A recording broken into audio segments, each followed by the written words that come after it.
প্রথমে ফটোশপে যাইতে হবে, ফটোশপ থেকে ফাইল, ফাইল থেকে নিউ, নিউ থেকে ফটো, ফটো যাওয়ার পরে একবার নিচে যে পোর্ট্রেট আছে 8x10 ইঞ্চিতে আছে, রেজলিউশন 300, ক্রিয়েট, এরকম একটা ছবি নিতে মানে পেজ নিতে হবে। তারপরে এই লেয়ারের নিচে নতুন আরেকটা লেয়ার নিতে হবে, তাহলে দুইটা লেয়ার হইলো, একটা হচ্ছে ব্যাকগ্রাউন্ড আর একটা হচ্ছে লেয়ার ওয়ান। তো তারপরে ফাইলে যাইতে হবে, ফাইল থেকে প্লেস, প্লেস থেকে যে ছবিটা ব্যাকগ্রাউন্ড রিমুভ করতে চাই সেই ছবিটা আনতে হবে। তো এই একটা ছবি, এখানে অটোমেটিক ছবি চলে আসবে। এরপর প্রথমে পেন টুল ধরতে হবে, অবশ্যই পেন টুল দিয়ে করা লাগবে। পেন টুল ধরে তারপরে আস্তে আস্তে সুন্দর করে এটার ব্যাকগ্রাউন্ড রিমুভ করতে হবে।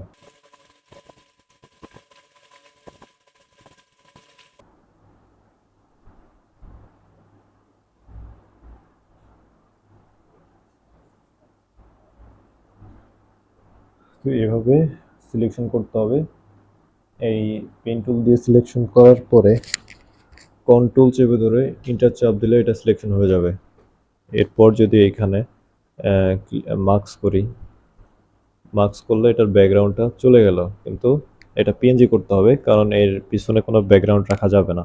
তাহলে এই লেয়ারে দুইটা অপশন আছে, ব্যাকগ্রাউন্ড, এই ব্যাকগ্রাউন্ডটা ব্যাক স্পেস দিয়ে ডিলিট দিতে হবে, তাইলে পিছনের কোনো ব্যাকগ্রাউন্ড থাকলো না, একবারে ট্রান্সপারেন্ট হয়ে গেল, শুধুমাত্র ছবিটা থাকলো। এখন যদি ঘুরায় দেখতে পাচ্ছি যে ছবিটা শুধুমাত্র আছে আর ব্যাকগ্রাউন্ড চলে গেছে। তো এখন কাজটা কমপ্লিট। এখন দেখতে হবে যদি আমাদের কখনো মনে হয় যে ছবিটার কোনো কালার দিতে হবে, একটু ঝাপসা ঝাপসা লাগতেছে, একটু কালার পরিবর্তন করতে হবে যাতে পরবর্তীতে কাজ করার সময় ভালো লাগে, সেটাকে চাইলেও করতে পারো, আর সেটা না চাইলেও এইভাবে থাকলেই হবে। এখন ছবিটা সেভ দিতে হবে পিএনজি ফরম্যাটে।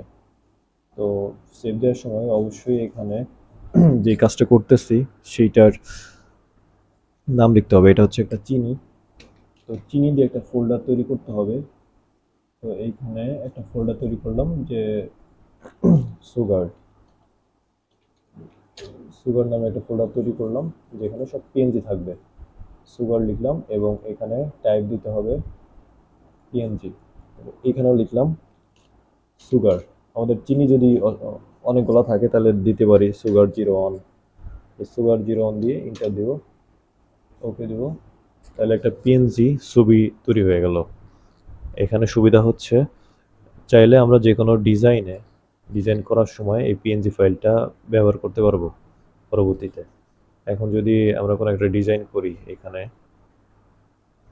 তাহলে সরাসরি আমরা একটা পিএনজি ফাইল নিয়ে এখানে অ্যাড করতে পারতেছি, আমাদের এক্সট্রা কোনো কষ্ট করা লাগতেছে না এই ব্যাকগ্রাউন্ড রিমুভ করার জন্য। সাথে সাথে আমরা এই ছবিটা ইউজ করে করে আমরা নাম, টাইটেল, লেখা মেখা সব কিছু দিয়ে তাড়াতাড়ি কাজটা কমপ্লিট করতে পারবো।